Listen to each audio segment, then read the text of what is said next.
Bismillahirrahmanirrahim. Assalamualaikum warahmatullahi wabarakatuh.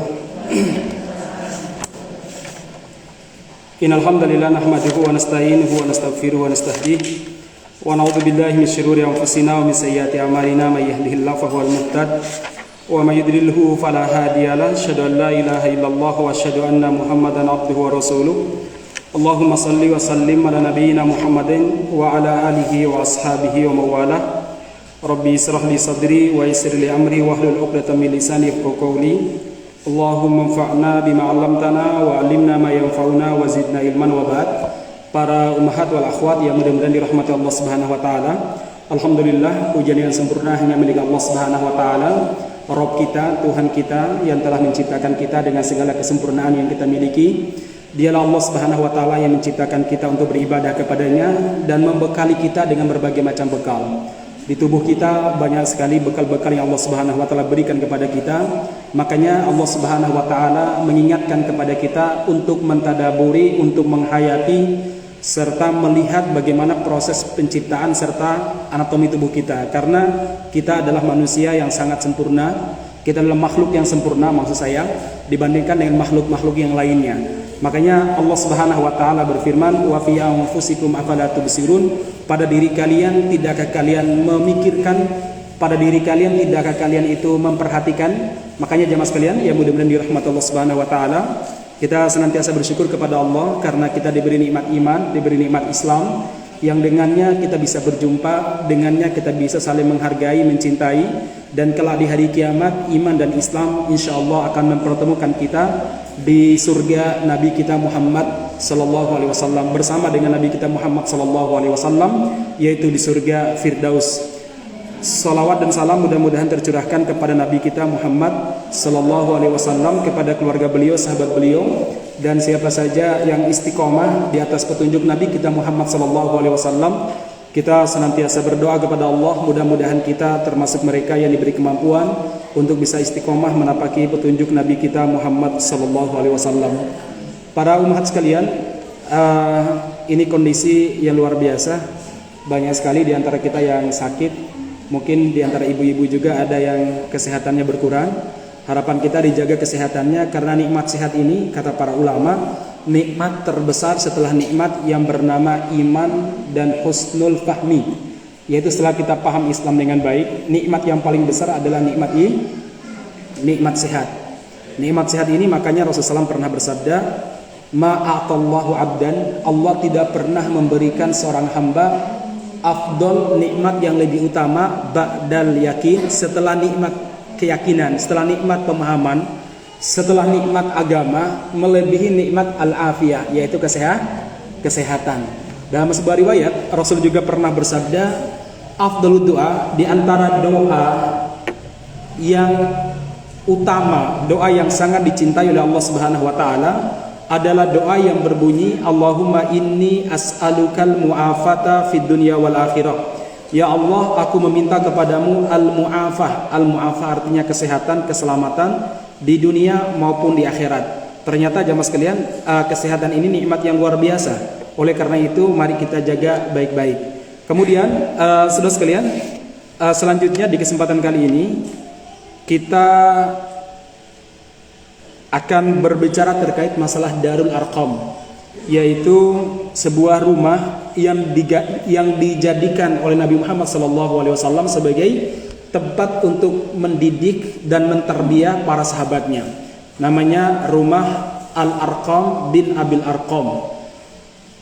Jemaah sekalian, jadi begini, setelah Rasulullah SAW mendapatkan wahyu, kemudian diperintahkan untuk menyampaikan wahyu tersebut, diperintahkan untuk berdakwah, maka Nabi Muhammad SAW pertama kali selama kurang lebih 3 tahun dakwahnya itu sembunyi-sembunyi. Dakwahnya apa? Sembunyi-sembunyi. Beliau tidak berani terang-terangan karena satu, belum ada perintah untuk terang-terangan.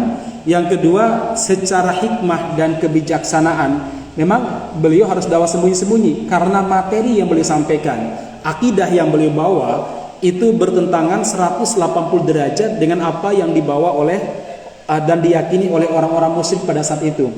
Sebagai sebuah contoh, ibu-ibu sekalian, orang-orang musyrik pada saat itu memiliki Tuhan yang beragam. Ada Tuhan Lata, Uzza, Manat, Hubal. Terkadang juga mereka beribadah kepada Allah Subhanahu wa taala, berdoa kepada Allah juga. Sementara Nabi Muhammad SAW datang membawa konsep tauhid, yaitu satu-satunya zat yang diibadahi, yang diharapkan, di mana kita berdoa kepadanya, tunduk kepadanya hanya Allah Subhanahu wa taala. Ini tentu sesuatu yang bertentangan dengan apa yang diyakini dan diwariskan turun-temurun oleh nenek moyang beliau, orang-orang Arab pada saat itu.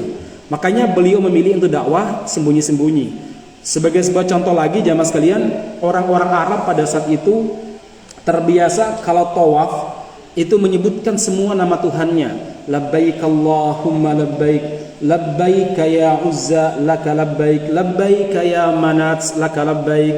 Sementara yang diajarkan oleh Nabi Muhammad SAW mentauhidkan Allah hatta dalam masalah talbiyah, dalam talbiyah saat tawaf. Labbaik Allahumma labbaik, labbaik la syarika laka labbaik, innal hamda wan ni'mata lak wal mulka la syarika lak. Kita mengesahkan Allah dan menafikan sekutu bagi Allah Subhanahu wa taala. Ini sekali lagi tentu bertentangan dengan apa yang diyakini dan menjadi kebiasaan orang-orang Arab pada saat itu. Ini dari sisi ketuhanan. Ini sisi ketuhanan. Belum lagi dari sisi hukum. Rasulullah SAW membawa hukum, membawa undang-undang atau disebut dengan syariat. Nama lain daripada undang-undang kan syariat sebenarnya ya. Karena dalam bahasa Arab syariat ya undang-undang ya. Nah, yang dibawa oleh Nabi itu jelas berbeda dengan syariat yang diyakini oleh mereka. Kemudian kalau sumber hukum yang dibawa oleh Nabi, sumber hukumnya adalah dari Allah Subhanahu wa taala. Semua hukum harus bersumber dari Allah. Semua hukum harus bersumber dari Allah. Sementara manusia hanya pelaksana, bukan pembuat hukum. Nah, tentu ini bertentangan dengan yang dijadikan sebagai keyakinan dan tradisi masyarakat Arab. Orang-orang Arab memberi kebebasan kepada kepala suku, memberi kebebasan kepada para raja untuk membuat hukum, untuk membuat undang-undang, untuk membuat aturan. Sementara dalam Islam, yang berhak menentukan halal haram, yang berhak melarang dan memerintah hanya siapa? Allah Subhanahu wa taala. Nah, ini tentu bertentangan jamaah sekalian. Maka Nabi Muhammad SAW memilih untuk berdakwah secara sembunyi-sembunyi. Nah, di saat dakwah sembunyi-sembunyi ini, Nabi Muhammad tentu membutuhkan basis, membutuhkan sentral kegiatannya. Nah, kalau ibu-ibu sentral kegiatannya di sini, apa namanya? Musola apa namanya ini? Thariqul Jannah. Nah, Nabi Muhammad SAW memilih sentral kegiatan di sebuah rumah milik sahabat yang masih muda belia. Namanya rumahnya Al-Arqam bin Abil Arqam, yang di kemudian hari dikenal dengan Darul Arqam. Ya, rumah miliknya sahabat yang bernama Al-Arqam bin Abil Arqam. Baik jamaah sekalian, saya ingin mulai dari why. Kenapa Nabi Muhammad SAW memilih rumahnya Al-Arqam bin Abil Arqam? Yang pertama jamaah sekalian, rumah ini terletak di pinggir kota Makkah, sehingga perhatian orang-orang musyrik terhadap rumah ini kurang. Artinya kalau di sana Nabi Muhammad SAW membina para sahabat, mendidik dan mengajarkan para sahabat, kemungkinan besar orang-orang musyrik tidak tahu, karena tempatnya pinggiran kota Makkah. Beda halnya kalau Nabi Muhammad mengambil sentral kegiatan itu di tengah kota. Tentu dilihat oleh orang rame-rame ada apa, setiap orang lewat pasti tanya, dan itu berbahaya bagi kepentingan kaum muslimin yang saat itu jumlahnya masih sedikit. Itu tentu membahayakan jiwa dan membahayakan dakwah Islam pada saat itu. Maka Nabi Muhammad SAW memilih tempat yang terpencil. Ya, memilih tempat yang terpencil, yaitu rumahnya Al-Arqam bin Abil Arqam. Itu alasan pertama, karena rumah tersebut berada di daerah terpencil sehingga tidak ada pengawasan dari orang-orang musyrik Makkah. Artinya mereka aman dalam berdakwah, ya, tidak akan ada ancaman, tidak akan ada pembubaran macam-macam. Baik, yang kedua jamaah sekalian, Al-Arqam bin Abil Arqam, si empunya rumah ini, yang punya rumah ini adalah sahabat yang masih muda, tidak ada seorang pun dari kalangan orang-orang musyrik yang mengetahui keislamannya. Sehingga orang-orang nggak tahu kalau dia seorang muslim, sehingga rumahnya itu aman dan nyaman dijadikan sebagai kegiatan. Ya, ini yang kedua, alasan kedua. Alasan ketiga, Al-Arqam bin Abil Arqam, dia dari suku Bani Makhzum. Beliau dari suku Bani Makhzum. Nah, jemaah sekalian yang mudah-mudahan dirahmati Allah Subhanahu wa taala, Bani Makhzum itu suku secara sosial, mereka ini pesaing daripada Bani Hashim. Nabi Muhammad berasal dari Bani Hashim, sementara Al-Arqam bin Abil Arqam yang punya rumah tadi berasal dari Bani Makhzum. Nah, Bani Hashim sama Bani Makhzum pada zaman dulu itu rival, saling bersaing. Ya, maka nggak ada kepikiran kalau ada Bani Makhzum yang merelakan rumahnya sebagai tempat untuk pendidikan para sahabat. Nggak kepikiran sama orang musyrik. Karena secara tradisi jahiliyah yang namanya permusuhan kabilah itu permusuhan yang sangat berat sekali. Ya, tidak mungkin Bani Makhzum menyerahkan tempat untuk putra Bani Hashim sebagai tempat pendidikannya, nggak mungkin secara logika masyarakat. Makanya Rasulullah SAW memilih rumahnya Al-Arqam bin Abil Arqam dari kabilah ataupun dari suku Bani Makhzum. Ya, sehingga nggak ada kepikiran bahwa rumah beliau ini akan menjadi tempat markas. Tentu itu berjalan dengan sangat aman. Selama kurang lebih 3 tahun Nabi Muhammad SAW berdakwah dan menggunakan rumahnya Al-Arqam bin Abil Arqam. Ibu-ibu sekalian, mungkin sebelum saya lanjut, satu pelajaran yang paling penting dalam kehidupan kita lewat ini adalah apa? Kalau kita belum kuat, maka carilah tempat yang aman dalam beribadah. Jangan suka nantang, apalagi memproklamasikan permusuhan dengan orang-orang yang lebih kuat. Ya, Nabi Muhammad itu saat itu masih lemah. Maka beliau mencari tempat yang aman untuk mendidik para sahabatnya. Ibarat begini, kalau di sebuah hutan ada seekor singa, raja hutan yang bisa menguasai dan memerintah semua penghuni hutan. Kalau di situ ada seekor kucing pendatang, ya, maka jangan sok-sok nantang singa. Itu namanya bunuh diri. Dia harus cari tempat dan rumah yang aman, ya, dan tidak mencurigakan. Samalah, itulah yang dilakukan oleh Rasulullah SAW. Karena dakwah yang beliau bawa bertentangan dengan tradisi masyarakat saat itu, maka beliau harus memiliki kader dulu. Beliau tidak terburu-buru mengumumkan Islam dan mengajak para sahabat show of force, menampakkan kekuatannya. Udah pelan-pelan dulu. Samalah di tengah masyarakat, kalau dakwah kita belum begitu diterima oleh masyarakat, jangan langsung ditentang habis-habisan, ya. Ada masyarakat, misalkan Anda tinggal di sebuah kampung. Di kampung tersebut masih ada tradisi kalau menjelang Ramadan itu apa namanya? Padusan. Bahkan padusan mungkin tradisinya masyarakat di situ. Atau kalau ke kuburan namanya apa? Tidak. Sebelum Ramadan namanya apa? Nyadran. Tradisi nyadran misalkan. Atau mungkin mempersembahkan sesajen. Kalau kita belum kuat, yang ngaji di situ baru kita dan keluarga kita. Tidak kemudian kita ambil mic di masjid lalu kita umumkan, halo ya, assalamualaikum bapak-bapak, nyadran padusan itu adalah bid'ah dan bisa syirik, bisa bla bla bla. Nah, kita akan dimasak. Kalau nggak dipukul, minimal kita akan diusir atau dijadikan sebagai musuh. Kalau ada yang berbuat seperti itu boleh saja sih, tapi kurang bijak dalam strategi. Sah. Apa Islam mengharamkan? Ya belum tentu haram. Bisa jadi baik juga. Tapi sebaiknya hindari mafsadah dan kedepankan maslahat. Kecuali kalau kita sudah punya teman-teman yang banyak. Misalkan di situ ada 100 kakak yang sudah ikut pengajian, yang sudah misalkan jumlahnya 20, 30, bahkan 50.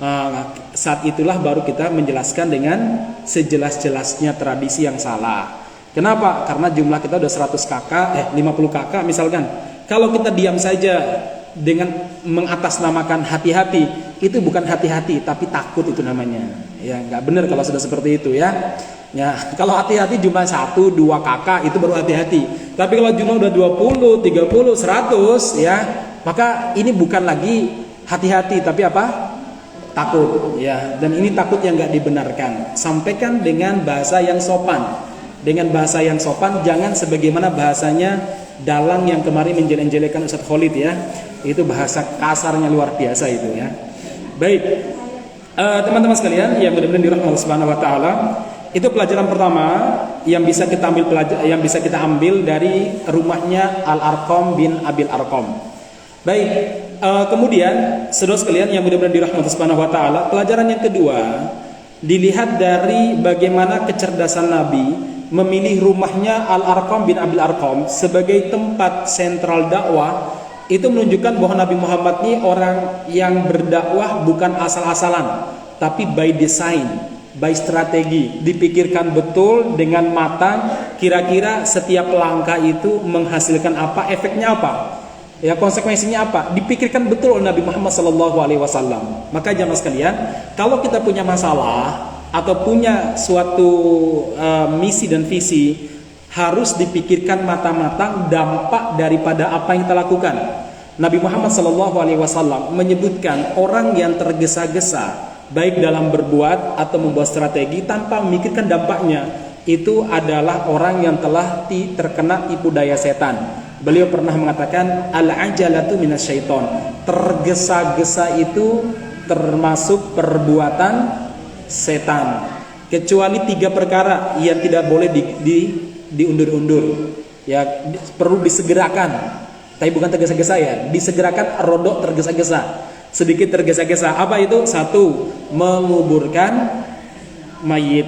Jadi kalau mayit sudah meninggal, kalau ada orang sudah meninggal, kemudian segerakan mandi, segerakan dikafanin, disolatkan dan dikuburkan. Sangat-sangat dimakruhkan mengundur-undur penguburan mayit, apalagi dia seorang mukmin, kecuali kalau sifatnya darurat.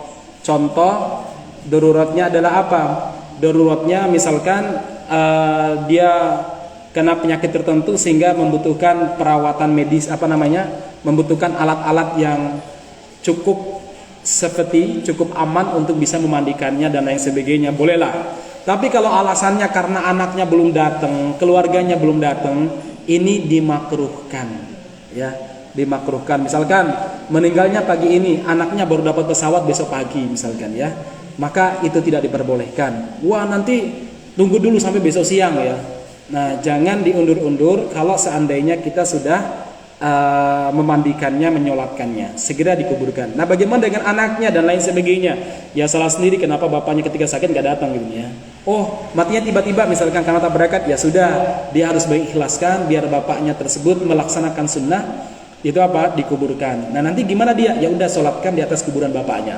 Bolehkah seorang anak menyolatkan bapaknya di atas kuburan bapaknya? Boleh. Dulu Allahyarham Ustaz Tri Asmoro kan meninggal, sementara putra beliau itu di Lampung. Dan pada saat itu corona itu kan kayaknya fase kedua itu ya, puncak-puncaknya.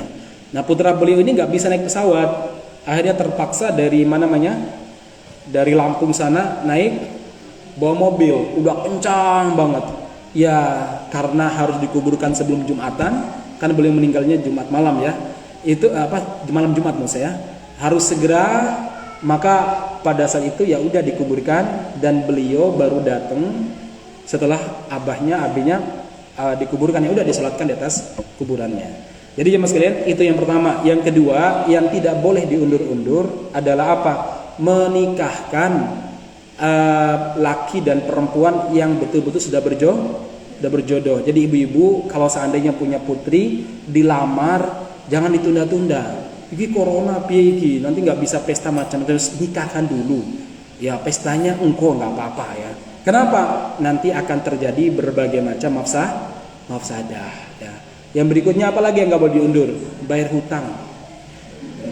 Bu, bayar hutang. Segera, oh jadi undur-undur. Nanti keburu kebutuhan lainnya Ada dia, sehingga tidak bayar hutang. Rasulullah SAW pernah bersabda, mutilul ghani dzulmun. Orang kaya menunda pembayaran hutang zalim, kata Nabi.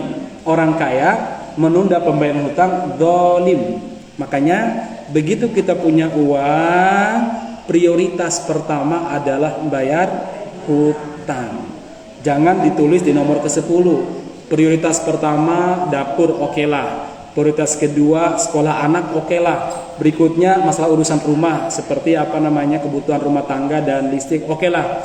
Ya, kebutuhan urutan yang keempat shopping, wah ini nggak boleh kalau kayak gitu ya. Itu urutan kesekian. Urutan ketiga atau keempat masukkan bayar hutang ya. Baik jemaah sekalian, yang mudah-mudahan dirahmati Allah Subhanahu wa taala. Jadi sekali lagi Nabi Muhammad adalah orang yang matang dalam strategi. Sehingga ketika beliau memilih rumahnya Al-Arqam bin Abil Arqam itu berdasarkan kajian strategis. Oh, nek kalau di sini aman, nyaman. Kenapa? Jauh dari hiruk pikuk, nyaman untuk berdakwah. Mungkin termasuk di musola Thoriqul Jannah ini dikaji juga, ini kan nyaman ya, nggak ada mobil lewat, ya cuma rodon deso dikit lah ya. Ini kayak Al-Arqam bin Abil Arqam ya, dekat sawah.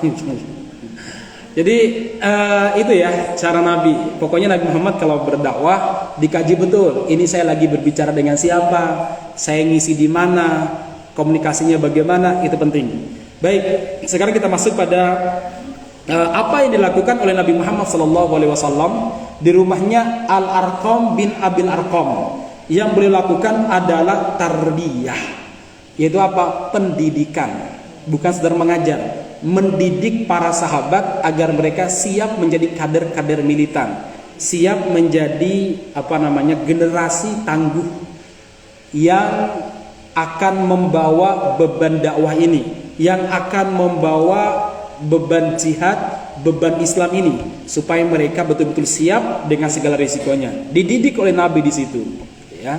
Makanya materi yang beliau sampaikan adalah satu, materinya adalah yuzakihim. Yang pertama adalah yatlu alaihim ayati, membacakan ayat-ayat Allah, ngajarin Al-Quran dulu, ngajarin Al-Quran, diperdengarkan Al-Quran sampai mereka terbiasa dengan Al-Quran. Yang kedua adalah tazkiyatun nafas, yaitu mensucikan jiwa. Nah, saya akan jelaskan apa mensucikan jiwa itu seperti apa, dengan tauhid. Yang kedua dengan mengajarkan akhlak-akhlak yang baik. Ya, kemudian yang ketiga tazkiyatun nafasnya itu adalah dengan mengajarkan kepribadian yang matang, kepribadian yang soleh. Saya akan ceritakan nanti. Kemudian yang yang ketiga yang diajarkan oleh Nabi di rumahnya Al-Arqam bin Abil Arqam adalah wa yu'allimuhumul kitaba wal hikmah, mengajarkan kepada mereka isi tafsir daripada Al-Quran dan hikmah, yaitu hadis Nabi. Jadi jemaah sekalian yang mudah-mudahan dirahmati Allah Subhanahu wa taala, apa bedanya antara yang pertama dengan yang ketiga? Kalau yang pertama, yang penting bisa baca Al-Quran dan terbiasa membaca Al-Quran walaupun belum begitu memahami. Kayak kita lah, kita kan dulu kalau belajar Iqra atau belajar apa, yang penting kan bisa baca dulu. Paham apa orang? Enggak. Tapi ketika orang sudah baca Al-Quran dan terbiasa baca Al-Quran, biasanya akhlaknya mulai tertata, akhlaknya sudah mulai baik. Ini makanya kalau kita berdakwah di tengah masyarakat, kenalkan dulu Al-Quran, kenalkan dulu Al-Quran. Orang kalau udah kenal Al-Quran nyaman, ya belajar untuk memperkenalkan Al-Quran. Kemudian jamaah sekalian yang mudah-mudahan dirahmati Subhanahu wa taala, kalau poin yang ketiga yaitu yu'allimuhumul kitaba wal hikmah, itu sudah mulai mengajarkan materi yang dalam. Contoh tentang bagaimana wudu. Kemudian bagaimana kita mentauhidkan Allah. Kemudian bagaimana kita berbuat baik sama orang tua. Itu semuanya dijelaskan di yang poin yang ketiga. Baik jamaah sekalian. Yang pertama, dan ini cara kita untuk mendidik anak-anak kita, karena materinya bagaimana kita mendidik anak-anak kita, generasi kita, sesuai dengan pengajaran Nabi pada rumahnya Al-Arqam bin Abil Arqam. Jadi yang pertama jemaah sekalian, kenalkan diri kita dan generasi kita, anak-anak kita. Kalau anak-anak kita sudah berkeluarga, berarti cucu-cucu kita, menantu kita, dengan apa? Dengan Al-Quran. Al-Quran luar biasa.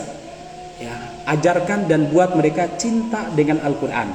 Rasulullah Shallallahu Alaihi Wasallam pernah bersabda dalam banyak hadis tentang keutamaan Al-Quran. Sebagai sebuah contoh, beliau mengatakan, dan kita insya Allah udah hafal semuanya, khairukum, orang yang paling baik. Orang yang paling baik itu bukan profesor, apalagi maksudnya kalau profesor punya karakter ini bagus maksud saya. Yang paling baik adalah khairukum man ta'allamal qur'ana wa 'allamahu, yaitu orang yang belajar Al-Qur'an dan mengajarkan Al-Qur'an. Ibu-ibu, kalau udah bisa baca Al-Qur'an, wariskan kepada anak-anak kita. Kalau bisa Al-Fatihah itu, anak-anak kecil itu, anak-anak kita yang masih kecil, itu hafalnya dan bacanya itu dari orang tuanya. Biar dia bangga, oh dulu yang ngajari aku Al-Fatihah ibuku, mamahku, umiku, atau abiku atau papahku. Kan senang. Lagi pula amal jariah kita luar biasa. Setiap dia sholat 17 kali dalam 17 rakaat, ya, setiap dia sholat maka kita mendapatkan kiriman pahala Al-Fatihahnya yang dia baca. Sangat-sangat sangat masyghul kalau seandainya anak kita ini belajar Al-Fatihahnya itu bukan dari diri kita, tapi dari bundanya di TK, hafal Al-Fatihahnya dari gurunya di TK, ya.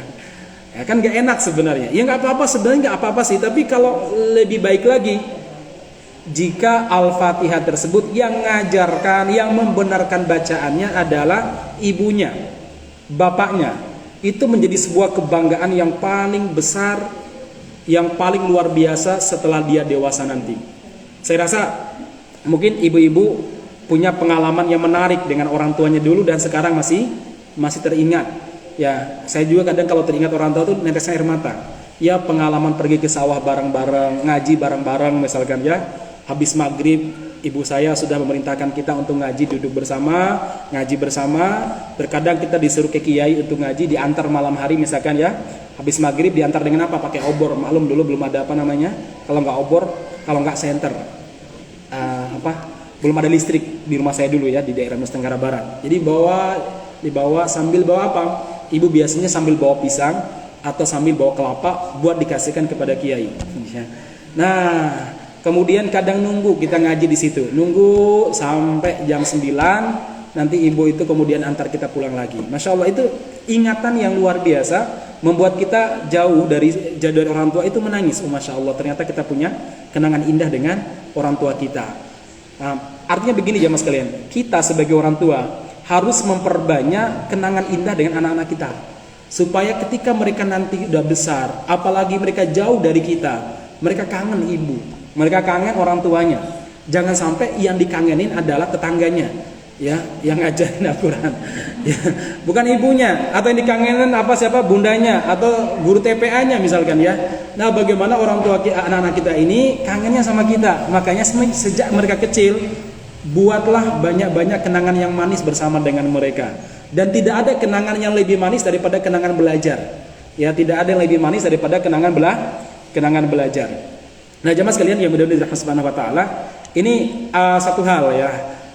Dan saya masih ingat juga walaupun dulu saya masih kecil, bagaimana orang tua ngajarin Al-Fatihah, ngajarin ngaji itu sambil jalan ya, karena orang tua petani.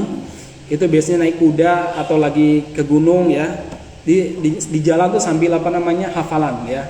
Ayo hafalan Al-Fatihah atau hafalan An-Nas ya. Subhanallah, walaupun cuma Al-Falaq, An-Nas, tetap kita ingat. Dan disitulah kita pentingnya memilih kenangan dengan orang tua kita. Dengan anak-anak kita mau saya ya. Perbanyak kenangan. Nah, kenangan yang luar biasa adalah apa? Al-Quran. Rasulullah SAW mengatakan khairukum, sebaik-baiknya kalian. Jadi kalau kita ingin menjadi orang yang paling baik, yang pertama ta'allam Al-Quran, kita harus belajar Al-Quran. Setelah kita belajar Al-Quran, wa'allamahu, dan kita harus mengajar Al-Quran. Kalau ibu-ibu sudah bisa baca Al-Quran, sementara tetangga Anda belum bisa baca Al-Quran, tawarkanlah, Mbak, kalau pengen belajar di rumah nggak apa-apa kok. Biasanya aku hari ini sore jam sekian aku kosong, anak-anakku TPA, suamiku belum pulang kerja, nggak apa-apa yuk. Aku udah ngomong sama suamiku, berikan tempat kepada mereka untuk belajar. Maka saya pribadi sengaja ketika membangun rumah itu saya buat 2 lantai.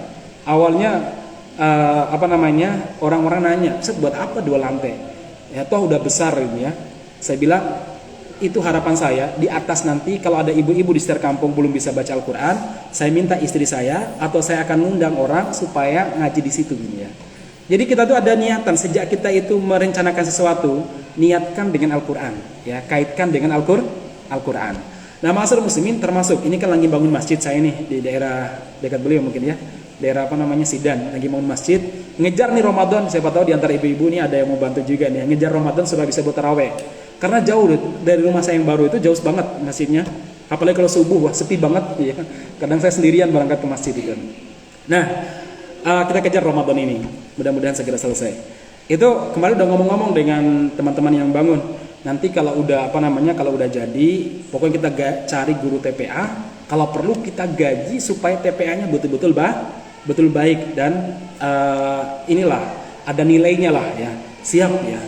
Kenapa? Karena kalau kita berinteraksi dengan Al-Quran, Allah tidak akan pernah menghinakan kita, dan pintu rezeki akan dibuka selebar-lebarnya oleh Allah Subhanahu Wa Taala. Kenapa? Karena kita berinteraksi dengan firman Allah Subhanahu Wa Taala. Kita sedang memperhatikan firman Allah Subhanahu Wa Taala.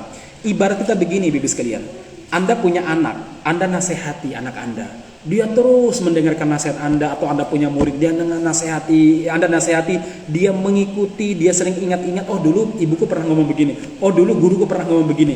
Kira-kira ibu dan guru yang punya murid seperti itu senang nggak? Kalau kalimat-kalimat dia, nasihat-nasihat dia terus diingat oleh anaknya atau diingat oleh muridnya, senang nggak? Senang banget. Kalau perlu Anda ketika cerita sama orang, oh anakku orangnya begini-begini. Demikian juga kita kalau sering berinteraksi dengan kalamullah, firman Allah, surat dari Allah Subhanahu Wa Taala, nasihat-nasihat dari Allah Subhanahu Wa Taala, tentu Allah sangat senang kepada kita. Kalau Allah sudah senang dengan kita, maka Allah Subhanahu Wa Taala akan memanggil Jibril di langit sana. Jibril ta'al, Jibril kesini. Datanglah malaikat Jibril. Kenapa Jibril yang dipanggil? Karena beliau adalah panglimanya para malaikat. Jadi ada 3 panglima, ada pemimpinnya malaikat, Jibril, Mikail, dan Israfil. Dan yang paling tinggi adalah Jibril, dipanggil oleh Allah Subhanahu Wa Taala.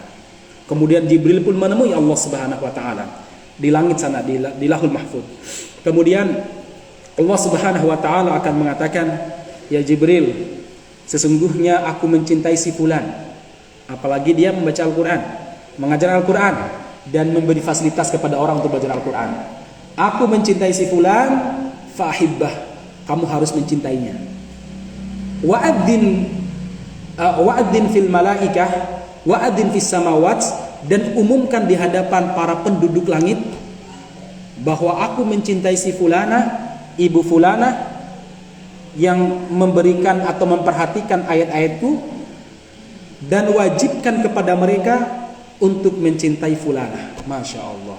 Jibril pun keluar dari tempat Allah Subhanahu Wa Taala, ya dari menemui Allah Subhanahu Wa Taala, kemudian mengumumkan di hadapan manusia, di hadapan malaikat, karena penduduk langit adalah para malaikat, bahwa Allah mencintai si fulana, ibu fulana, kalian wajib mencintainya. Kalau malaikat sudah mencintai kita, apa yang mereka lakukan? Yang dilakukan oleh para malaikat adalah mendoakan kebaikan. Saya ingin tanya sama ibu-ibu sekalian, kira-kira doa kita dengan doanya malaikat yang mustajab, doanya siapa? Tentu doanya malaikat. Mereka tidak pernah berbuat maksiat, sebagaimana firman Allah, la ya'sunallaha ma amarahum. Mereka tidak pernah berbuat maksiat. Sementara kita sepekan gak maksiat itu kayaknya luar biasa. Gak usah sepekan lah, sehari gak berbuat dosa, udah top banget. Kalau hari ini loh ya, di tengah zaman fitnah ini. Makanya ma'asyiral muslimin, ini pelajaran yang luar biasa yang perlu kita sampaikan kepada ibu-ibu sekalian, yaitu apa? Memperhatikan Al-Quran. Dan inilah yang dilakukan oleh Nabi di rumahnya Al-Arqam bin Abil Arqam. Jadi sebelum kita tidak diberi kesempatan untuk mengajar Al-Quran, sebelum kita tidak punya waktu, ajarkan dan perhatikan Al-Quran sekarang. Coba lihat saudara-saudara kita di India, ya Allah, sekarang mereka dilarang sholat Jumat, dilarang membaca Al-Quran sama orang-orang ya Hindu radikal, para penyembah sapi, para penyembah monyet, dan para penyembah tikus dan kecoak. Itu kan mereka menyembah tikus dan kecoak. Mereka menariki jilbab. Anak-anak muslimah tidak boleh pakai jilbab, apalagi cadar di kampus-kampus mereka. Kemudian lebih daripada itu, beberapa tempat masjid ditutup, tidak boleh diadakan sholat Jumat. Itu yang katanya mereka agama kasih sayang. Tapi ternyata ketika kaum muslimin itu minoritas, akan mereka siksa. Jadi sebenarnya jamaah sekalian, orang-orang non-muslim kalau tinggal di tengah kaum muslimin, walaupun jumlah mereka minoritas, mereka tuh aman kok. Apa pernah ibu-ibu membubarkan orang ibadah di gereja? Gak pernah kan? Aman. Tapi ketika muslim itu mayoritas berada di non-muslim yang mayoritas, dihalang-halangi. Sampai sekarang di Papua itu, di mana itu ya, dulu ya sempat ramai, masih susah dibangun. Kemudian demikian juga yang ada di Myanmar, saudara-saudara kita dari Rohingya diusir, dibunuh, dipenggal dan lain sebagainya. Masya Allah ya. Makanya jemaah sekalian, mumpung kita ini masih dekat dengan Al-Quran, maka dekatkan diri kita dengan Al-Quran. Baik, yang kedua yang diajarkan oleh Nabi Muhammad SAW tadi apa? Tazkiyatun nafas. Bagaimana tazkiyatun nafas? Mensucikan jiwa. Yang pertama dengan tauhid. Sekali lagi, cara untuk mensucikan jiwa yang pertama dengan meluruskan tauhid. Misalkan berdoa hanya kepada Allah Subhanahu wa taala. Ini tauhid namanya. Jangan sampai ada orang tahajudnya luar biasa, tapi berdoa di kuburan, minta kepada penghuni kubur. Entah kuburannya kiai, kuburannya habaib, atau kuburan mbah buyutnya atau siapa. Ini nggak benar. Percuma kalau kita sholat tahajud tapi melakukan perbuatan syirik, ya, perbuatan syirik. Kenapa? Tahajud itu sunnah, sementara syirik itu bisa mengeluarkan dari Islam. Maka lebih utamakan meluruskan tauhid, memurnikan tauhid sebelum kita berbicara tazkiyatun nafas yang sifatnya akhlak. Ada orang yang rajin sekali puasa Senin Kemis, tapi apa yang terjadi? Yang terjadi adalah apa? Dia sengaja ke kuburan-kuburan wali atau ke kuburan-kuburan para kiai, dia bakar sesajen atau tawaf di sana, kan ada sekarang tawaf di kuburan ya. Kemudian lempar uang untuk memenuhi hajatnya sambil mengatakan, "Yang kiai, saya punya hutang saya sekian, tolong saya dibantu." Lah orang sudah meninggal, bagaimana cara membantu? Ya. Ini banyak terjadi jemaah sekalian. Ziarah kubur. Ziarah kubur boleh Ustaz? Boleh kalau ziarah kubur. Tapi kalau ziarah kubur kayak gitu itu nggak dibenarkan. Lalu ziarah kubur yang benar bagaimana? Ziarah kubur yang benar adalah apa? Anda datang ke kuburan, terutama kuburan kaum muslimin, baik kuburan keluarga atau kuburan siapapun, Anda datang salam, kemudian duduk di situ mendoakan mereka, bukan berdoa kepada penghuni kubur, mendoakan mereka, kemudian Anda ingat tentang masa depan Anda ya di situ nanti. Itu namanya ziarah yang sunnah. Bukan datang kembalaan, ada ya, atau apa ke sana ya, atau kuburannya Habib di situ ya, di Habib yang ada di Pasar Kliwon ya. Anda datang berdoa di situ, tawaf di situ, berdoa sambil nangis, "Bib, aku minta jodoh Bib, aku udah sekian waktu menjanda," misalkan ya. Anda minta jodoh ya. Lah gimana Habibnya itu sudah meninggal? Tapi kan dalam hadis Rasulullah mengatakan bahwa orang meninggal itu bisa mendengar. Iya, tapi dia kan tidak bisa tidak bisa memenuhi apa-apa. Soalnya ada alasan orang sekarang, kan orang meninggal tuh bisa mendengar. Iya, bisa mendengar. Nah, kalau dia bisa mendengar berarti dia itu nanti bisa mendoakan kita kepada Allah Subhanahu wa taala. Karena dia dengar dan dia di kuburan kan dia udah nggak berbuat dosa. Hanya bisa begitu ya. Dia kan bisa minta sama Allah Subhanahu wa taala. Jawabannya begini, iya betul ada hadis dia itu mendengar. Orang mati diajak bicara itu bisa mendengar, benar ada hadis. Makanya kita diwajibkan, disunnahkan untuk salam ketika memasuki kuburan. Gimana salamnya? Assalamualaikum ya ahlad diyari minal mu'minina wal mu'minat wa inna bikum insyaallahu lahikun. Assalamualaikum, semoga keselamatan untuk kalian wahai penghuni kubur, baik dari kalangan mukmin atau mukminah, dan kami sebentar lagi nyusul. Kalau ini mengerikan banget loh ini. Kalau ibu tahu terjemahannya itu nangis, takut ya. Dan kami sebentar lagi nyusul kalian. Kan gitu ya. Inna bikum insyaallah lahikun. Nah, kemudian iya benar ada hadisnya. Makanya kita salam. Tetapi kalau Anda melogikan alam barzakh dengan alam dunia, yaitu apa? Oh, kalau di alam barzakh karena dia bisa mendengar dan dekat dengan Allah, ya sama di dunia kan dia bisa mendoakan kita juga, ya. Itu logika dunia. Tidak boleh disamakan dengan logika alam barzakh. Kalau alam barzakh itu alam yang beda dengan kita. Kita nggak tahu apakah mereka berdoa apa tidak. Nggak ada ceritanya orang di kuburan itu berdoa, nggak ada. Ya. Terus yang kedua, bagaimana kita bisa memastikan kalau dia di kuburan tuh baik-baik? Jangan-jangan dia punya maksiat, sehingga Allah Subhanahu Wa Taala menghukumnya. Kita belum bisa memastikan orang di kuburan itu ini orang baik apa tidak. Tapi dia di dunia, iya sih di dunia. Tapi hakikatnya yang tahu siapa? Allah Subhanahu Wa Taala. Yang kedua, alam dunia beda sama alam barzah. Kalau di alam dunia itu ada doa, di alam kubur nggak ada doa. Ya, di alam kubur tidak ada doa, yang ada permintaan. Nah, jemaah sekalian, contoh di kuburan disebutkan Rasulullah pernah bersabda, sesungguhnya mukmin di kuburan dia surganya kuburannya akan menjadi taman dari taman surga. Ya, dari taman luas sekali. Dia akan hidup di taman. Tapi kalau kita gali kubur di samping kuburan yang sudah dikuburkan kan kita nggak pernah lihat taman kan? Katanya ada taman, kok enek yo. Iya misalkan. Karena itu alam barzah. Alam barzah kita nggak tahu di bawah tanah apa di mana letaknya, kita nggak tahu jemaah sekalian. Itu alam yang merupakan perkara gaib. Kita nggak tahu. Ya, yang namanya taman di kuburan itu seperti apa? Kita nggak tahu bentuknya kayak apa. Cuma kita percaya. Ya. Nah, makanya apa? Jangan melogikan alam barzah dengan alam dunia, nggak cocok. Karena masing-masing alam itu punya logika yang berbeda, cara kerja yang berbeda, ibadah yang berbeda. Ya, saya berikan contoh biar ibu paham ya. Ibu sekalian, di surga nanti Rasulullah SAW mengatakan bahwa seorang laki-laki surga akan diberi kekuatan makan 100 kali laki-laki di dunia. Jadi kalau di dunia ini orang makannya 3 piring sehari, berarti di surga nanti berapa? 300 piring sehari. Kuat Ustaz? Ya kuat loh, perutnya piye? Ya, kalau Anda bertanya perutnya bagaimana, itu masih pakai nalar dunia. Karena dalam logika dunia, mangan berarti kenyang, mangan berarti masuk, mangan berarti larinya ke usus. Semakin banyak ususnya semakin membesar kan begitu. Itu sekali lagi nalar dunia. Sementara di akhirat nanti Rasul mengatakan bahwa kelak di hari kiamat nanti seorang laki-laki surga akan diberi kekuatan dalam 100 laki-laki dunia dalam masalah makan, dalam masalah minum, dan mohon maaf dalam masalah jima. Kemudian setiap hari dia akan dibawakan oleh para dayang-dayangnya, yaitu apa? 300 piring dan 300 nampan, buat air minum namanya apa? Kendi atau galon lah ya. 300 galon. Ya seopo lah ya. Pokoknya satunya itu 3 literan ya. Kendi lah, taruhlah kendi ya.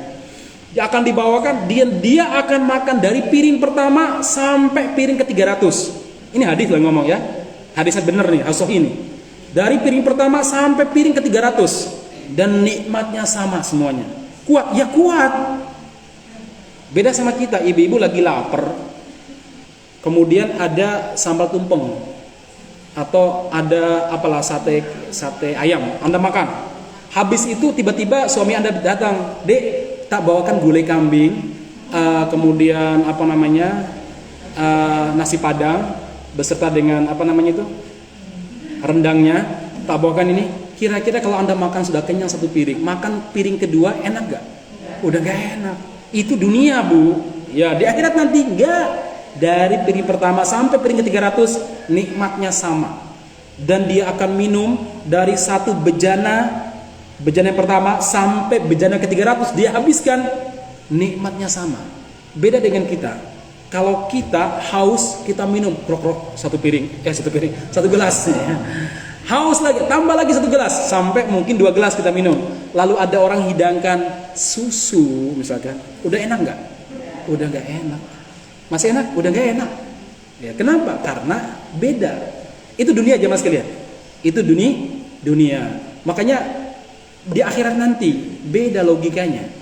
Dan mohon maaf, laki-laki tersebut memiliki 72 bidadari dan dia bisa semalam 72 bidadari.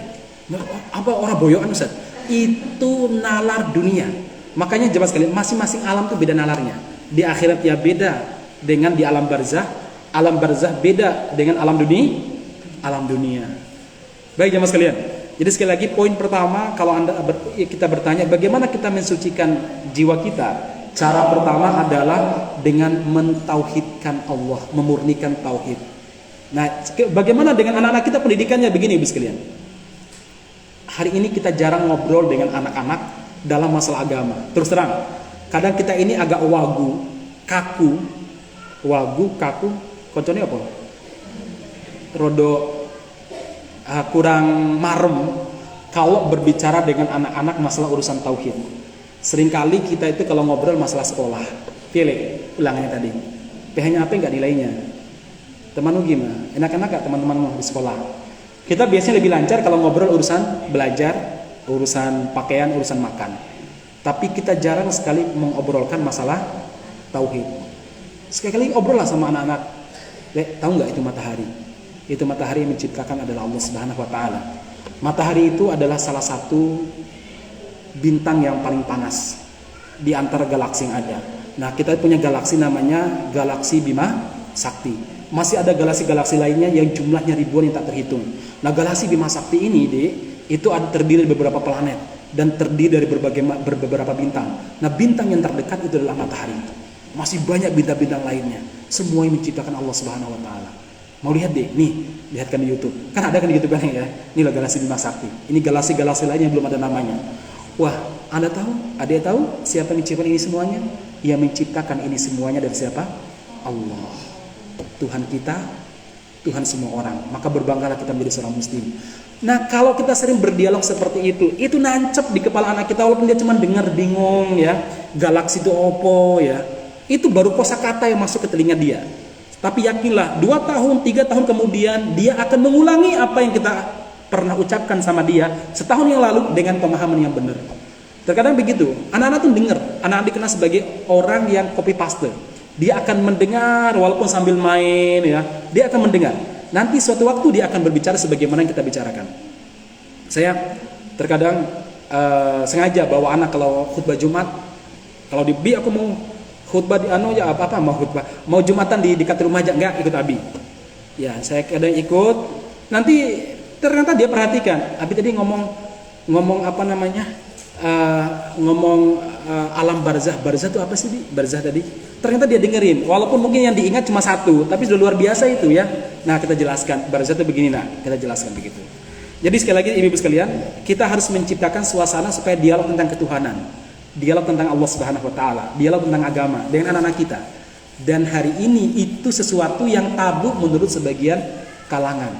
Jarang ngobrol masalah ketuhanan, padahal dalam Al-Quran kita lihat banyak sekali dialog antara seorang bapak dengan anaknya tentang Tuhan, tentang ibadah. Contohnya dialognya Luqmanul Hakim dengan siapa? Dengan putranya. Ya, la tusyrik billah innasyirka ladzulmun adzim. Anakku, jangan menyekutukan Allah, sesungguhnya menyekutukan Allah kedzaliman yang sangat besar. Anakku, jangan berjalan di muka bumi ini dengan congkak dan kesombongan. Karena kamu tinggimu tidak akan mencapai tingginya gunung, ya, apalagi sampai ke langit. Terus kamu itu manusia sebagaimana umumnya manusia lain. Jadi dialog-dialog seperti ini yang kita butuhkan hari ini jamaah sekalian. Dengan anak-anak kita diajak ngobrol. Maka saya sarankan ibu-ibu harus ada waktu bersama dengan mereka, jalan-jalan ke gunung, jalan-jalan ke alam, ceritakan tentang alam semesta, dan ceritakan tentang Allah Subhanahu Wa Taala. Kaitkan alam semesta ini dengan kesempurnaan penciptaan Allah Subhanahu Wa Taala. Maka memang pergi berlibur ke Gunung Lawu, pergi berlibur ke pantai, bukan sedang menikmati pantainya atau menikmati alamnya, tapi ceritakan bahwa itu adalah ciptaan Allah Subhanahu Wa Taala. Ceritakan keindahan apa yang ada di dalam laut tersebut. Ceritakan bagaimana kisahnya Musa selama dari Fir'aun dan Fir'aun ditenggelamkan di laut. Itu kan sesuatu yang luar biasa. Kalau kita sering dialog dengan anak-anak kita, saya yakin suatu waktu nanti anak-anak kita lebih baik daripada kita. Baik, ini namanya cara tazkiyah yang pertama, yaitu memperbaiki apa namanya? Tauhid, memurnikan tauhid. Yang kedua adalah apa? Memperbaiki akhlak. Maka jemaah sekalian, kalau kita lihat dalam hadis-hadis Nabi periode Makkah itu banyak berbicara masalah akhlak, berbicara hubungan antar sesama, berbicara berkata-kata yang baik, berbicara menjauhi hal-hal yang buruk. Maka suatu waktu Abu Sufyan ini dulunya adalah musuh Nabi, tapi luar biasanya beliau ini punya putri namanya Romlah atau nama lainnya Ummu Habibah. janda dinikahi sama Nabi. Jadi Nabi dulunya itu punya punya istri namanya Ummu Habibah Romlah. Bapaknya Romlah itu Abu Sofyan dulu masih menjadi musuh kebuyutan Nabi. Saya nggak kebayang bagaimana punya mertua menjadi musuh ini. Ya, ini Nabi ini punya mertua musuh ya. Tapi luar biasa beliau memanage ya, memanage bagaimana membuat istrinya itu lebih mencintai dirinya daripada orang tuanya yang musyrik ya. Ini luar biasa memanage. Kalau Aisyah wajar karena Aisyah itu bapaknya Abu Bakar, seorang sahabat. Kalau Hafsah wajar bapaknya Umar, seorang sahabat. Tapi yang luar biasa ini siapa namanya? Romlah. Dan yang luar biasa lagi, Nabi Muhammad punya seorang istri yang bapaknya terbunuh dalam perang melawan Nabi. Tapi istrinya cinta banget sama Nabi. Namanya Sofia binti Huyai al-Akhtab, yaitu mantan seorang janda muda dari Yahudi. Ya, mantan suaminya terbunuh dalam perang melawan Nabi. Kemudian demikian juga siapa? Bapaknya. Tapi Sofia ini masya Allah bisa mencintai sang suami dengan luar biasa. Sang suami Nabi maksud saya, bukan suami pertamanya. Nah, masyarakat muslimin yang mudah-mudahan dirahmati Subhanahu wa taala. Jadi sekali lagi siapa namanya Abu Sofyan suatu waktu dipanggil oleh Kaisar Romawi namanya Heraklius, itu dikirimi surat oleh Nabi untuk beriman, masuk Islam dan taat kepada Allah dan Rasul Nabi Muhammad SAW. Kaisar Romawi itu memiliki sebuah kerajaan yang luar biasa, bukan lagi kerajaan, empire. Tahu empire Bu ya? Imperium itu lebih tinggi dari kerajaan. Bukan kerajaan biasa, tapi imperium yang menguasai wilayah Mesir, wilayah Yordan, Palestina, Turki, kemudian Lebanon, Suriah. Itu wilayah kekuasaannya Imperium Romawi pada saat itu. Berapa negara itu ya? Nah, sementara Nabi Muhammad hanya memimpin satu petak tanah yang bernama Madinah. Saat itu Makkah belum dikuasai, jadi baru Madinah. Nah, beliau yang punya wilayah yang sempit, yang kecil dibandingkan wilayahnya Romawi, ngirim surat kepada penguasa Romawi yang tadi wilayahnya luar biasa tadi. Itu membuat Kaisar Romawi tersinggung. Ini sopo tore? Kok suruh aku mentaati dia padahal aku adalah rajanya Romawi Raya, Bizantium Raya. Akhirnya dipanggil Abu Sofyan.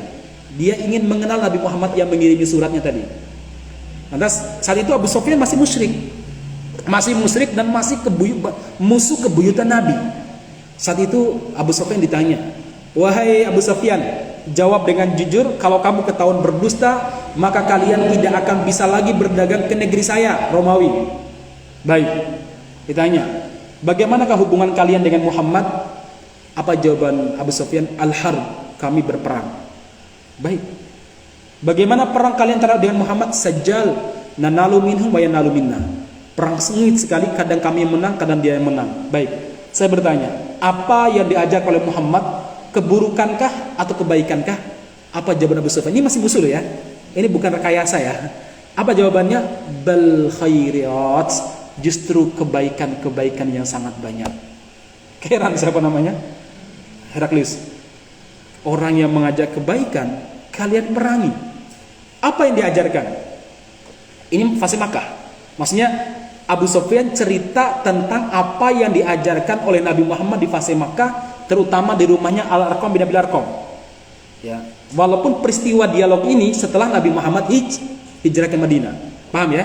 Ya, dia cerita pengalaman di Makkah. Apa dia bilang? Dia mengajarkan untuk berbuat baik kepada kedua orang tua. Akhlak, tazkiyatun nafas. Dia memerintahkan untuk berkata-kata jujur dan melarang untuk berbuat bohong, berkata-kata bohong. Muhammad memerintahkan kami untuk menolong orang-orang lemah, memberi makan orang-orang kelaparan, membantu orang-orang miskin. Muhammad adalah orang yang melarang kami dari berbuat zina dan melarang kami untuk menyewakan budak-budak kami. Karena dulu orang-orang Arab punya tradisi, nek budaknya cantik, mungkin budaknya orang orang Palestina gitu, cantik putih, nanti disewakan kepada laki-laki lain. Nah, nanti dia dapat ini parah sekali ya. Disewakan, nanti dia dapat bayaran ya jamaah sekalian. Dia melarang kami untuk minum minuman keras. Dia melarang kami dari berkata-kata jorok dan menjijikan. Semua yang disampaikan oleh siapa? oleh Abu Sofyan itu tentang nilai yang dibawa oleh Nabi Muhammad, dan semuanya masalah akhlak yang baik, baik di mata Islam, baik juga di mata orang-orang non-Muslim pada saat itu. Berkata jujur, saya rasa orang-orang Hindu, Buddha, orang-orang Kristen pun sepakat jujur itu baik. Berbuat baik sama orang tua, mereka juga sepakat itu perbuatan baik. Kemudian membantu orang miskin dan lain sebagainya. Nah, jemaah sekalian yang mudah-mudahan dirahmati Allah Subhanahu wa taala, inilah materi tazkiyatun nafas. Inilah materi tazkiyatun nafas. Apa namanya? Mensucikan jiwa. Jadi mensucikan jiwa itu bukan bagaimana kita zikir sambil nangis. Iya, itu bagus, tapi bukan itu saja. Nggak ada maknanya zikir sambil nangis, tapi akhlak sama orang tua buruknya luar biasa.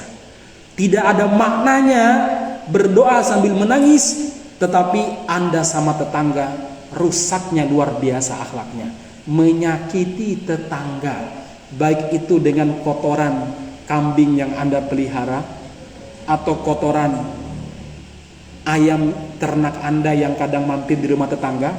Di saat Anda menyembelih ayam, tetangga hanya merasakan aromanya, sementara dagingnya nggak pernah dia rasakan. Padahal hampir 5 bulan kotoran ayam Anda itu singgah di depan emperan tetangga Anda. Sering nggak melihat kayak gitu? Fenomena kita tuh ada yang kayak gitu-gitu.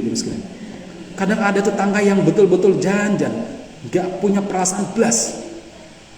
Pelihara kambing, kambingnya hilir mudik depan rumah kita, ya, kotorannya di mana-mana, jangan. Sehingga kalau kita lewat, akhirnya ban motor kita atau ban mobil kita kena kotorannya, mau masuk ke dalam rumah, rumah baunya kotoran kambing. Padahal kita nggak punya kambing, apalagi punya punya kandang kambing. Jemaah sekalian, nggak ada maknanya kalau setiap hari kita menyakiti tetangga kita dengan akhlak kita yang buruk. Nabi Muhammad Sallallahu Alaihi Wasallam suatu waktu berdiri di tengah teriknya matahari yang sangat panas. Beliau berdiri tidak bisa duduk. Mau berduduk berdiri lagi. Mau duduk berdiri lagi. Akhirnya ada salah seorang sahabat lewat. Sahabat lewat kemudian bilang begini, "Ya Rasulullah, itu siapa? Ibu-ibu di pojok yang ngantuk itu." Bukan itu deh. Salah. Itu di luar yang ngantuk, di dalam gak ada yang ngantuk. Cuma sedikit merem aja ya. Iya, saya tahu udah mau selesai ya. Bentar. Saya lanjutkan sedikit cerita saya. Nah, jemaah sekalian, apa kata sahabat tersebut? Ya Rasulullah, manhu? Siapa itu yang berdiri dari tadi nasihati Anda sampai Anda nggak bisa duduk di tengah teriknya matahari sampai Anda berkeringat? Manhu? Itu siapa? Apa kata Rasul? Ataro, kamu bisa melihat orang itu? Bisa. Oh, saya pikir kamu nggak bisa melihatnya. Innahu Jibril, itu Jibril. Nah, Jibril itu kadang kalau menampakkan diri, Nabi saja yang melihat, sementara sahabat tidak melihat. Terkadang Nabi lihat, sebagian sahabat lihat, yang lain tidak. Kadang semua orang bisa melihat. Itu Jibril alaihissalam. Ya, diberi kekuatan oleh Allah Subhanahu Wa Taala. Ya, kadang kita ini lihat orangnya, tapi nggak lihat pikirannya entah kemana. Itu kan banyak. Ya. Yang hadis pengajian biasanya gitu. Ya. Orangnya ada, ketok ya. Tapi ketoknya nggak lihat saya gitu ya. Itu ada ya. Tapi itu bukan Jibril, itu ibu-ibu ya. Ibunya Jibril. Nah, kembali Pak sampaikan jemaah sekalian, Jibril, Rasul mengatakan innahu Jibril. Itu Jibril la yazalu yusini bil jiran. Dari tadi beliau menasihati saya untuk berbuat baik kepada tetangga. Saya mau duduk, Muhammad tak nasihati. Kamu harus berbuat baik sama tetangga ya. Jibril. Mau duduk, Muhammad sebentar. Aku nasihati kamu. Kalau kamu punya apa, berbagilah sama tetangga kamu Muhammad. Iya. Mau duduk, Muhammad sebentar. Sampai Nabi Muhammad gak bisa duduk. Sampai saya menyangka, kata Nabi Muhammad, sampai saya menyangka tetanggaku akan mewarisiku kalau aku meninggal. Begitu Rasul mengajarkan akhlak. Jadi sekali lagi tazkiyatun nafas, yang kedua adalah akhlak ya. Nah, jemaah sekalian, tentu akhlak ini mungkin bersama Ustadz Umair atau sama Ustadz Arifin mungkin bisa ngaji. Kalau saya kan sirah saja ya, fikih sirahnya. Baik, inilah beberapa pelajaran yang bisa kita ambil dari rumahnya Al-Arqam bin Abil Arqam. Artinya kalau kita ngajar anak-anak kita supaya lebih baik daripada kita, kan harapan kita anak kita ini lebih baik daripada kita kan dalam masalah apapun. Yaitu apa? Jemaah sekalian, satu tadi masalah Al-Quran, buat dia cinta dengan Al-Quran. Kalau kita punya keterbatasan dalam ilmu Al-Quran, maka kita harus memfasilitasinya. Bilang sama suami, "Pak, anak harus belajar Al-Quran." Kalau memang harus bayar, nggak apa-apa. Masa ada orang yang rela anaknya itu dibiayai untuk les les matematika, les bahasa Inggris, les fisika, tapi nggak pernah mau mengeluarkan uang untuk les Al-Quran. Saya lihat fenomena manusia sekarang begitu. Ada yang rela berapapun bayarannya biar anaknya bisa les piano atau les gitar. Tapi ketika TPA di masjid, padahal gratis, cuma suatu waktu diminta untuk infak, itu protes ya orangmu, ya. Atau untuk seragam saja itu protesnya luar biasa, ya. Baik masyarakat muslimin, itu satu. Yang kedua adalah masalah apa? Tazkiyatun nafas. Dan tazkiyatun nafas yang dilakukan oleh Nabi dengan dua hal. Yang pertama adalah memurnikan tauhid. Ya, bagaimana orang itu betul-betul Allah goyatuna, Allah segala-galanya, semuanya Allah, semuanya Allah. Jadi indah sekali kalau pembicaraan kita itu selalu dikaitkan dengan Allah. Nabi itu, kata Ali bin Abi Thalib, memulai kajian atau memulai pembicaraan menyebut nama Allah dan mengakhirinya menyebut nama Allah Subhanahu wa taala. Tanda beliau mengagungkan Allah Subhanahu wa taala. Jadi kalau ibu-ibu, ya Allah, ketemu sama teman, misalkan teman SMA, kok teman perempuan mau saya ya, kok semakin cantik aja Mbak, alhamdulillah Allah memberikan kecantikan. Begitu, bukan iya aku rawat terus ya. Iya sih, benar sih, itu benar ya. Tapi sebutkan Allah ketika Anda menjelaskan sesuatu. Bukan ketika pas sakit baru nyebut Allah ya. Kok sakit Mbak? Iya, ujian dari Allah Subhanahu wa taala. Iya. Tapi kalau pas Mbak sehat terus ya. Iya, aku tak rutinkan olahraga gitu. Bener itu jawaban ya. Tapi ikutlah Nabi dalam menjawab. Dimulai dengan Allah dan diakhiri dengan Allah Subhanahu wa taala. Begitulah Nabi Muhammad sallallahu alaihi wasallam. Para umat sekalian, demikian apa yang sampaikan. Sudah jam 10.15. Ada yang mau bertanya? Silakan. Monggo kalau ada bertanya. Semua bisa dipahami? Baik, kalau bisa alhamdulillah, saya senang kalau ibu-ibu yang hatta yang ngantuk pun bisa paham, tuh subhanallah, luar biasa. Berarti ada malaikat yang bersama dengan kita yang memahamkan mereka yang ngantuk-ngantuk ya. Baik. Demikian apa yang sampaikan barakallahu fikum jemain. Mohon maaf, kita lanjutkan di pertemuan yang lain insyaallah, masih di buku kajian fikih sirah ya. Ibu-ibu yang pingin punya bukunya juga boleh ya, tapi lebih baik mendengarkan mendengarkan dan mengingat itu lebih baik daripada punya buku tapi tidak mendengar. Tapi lebih baik lagi punya buku terus dengarkan, baik, itu luar biasa kebaikannya ya. Demikian dari saya. Subhanakallahumma rabbana bihamdika asyhadu an la ilaha illa anta astaghfiruka wa atubu ilaik. Walhamdulillahirabbil alamin. Waktu saya kembali kepada Bu Dani.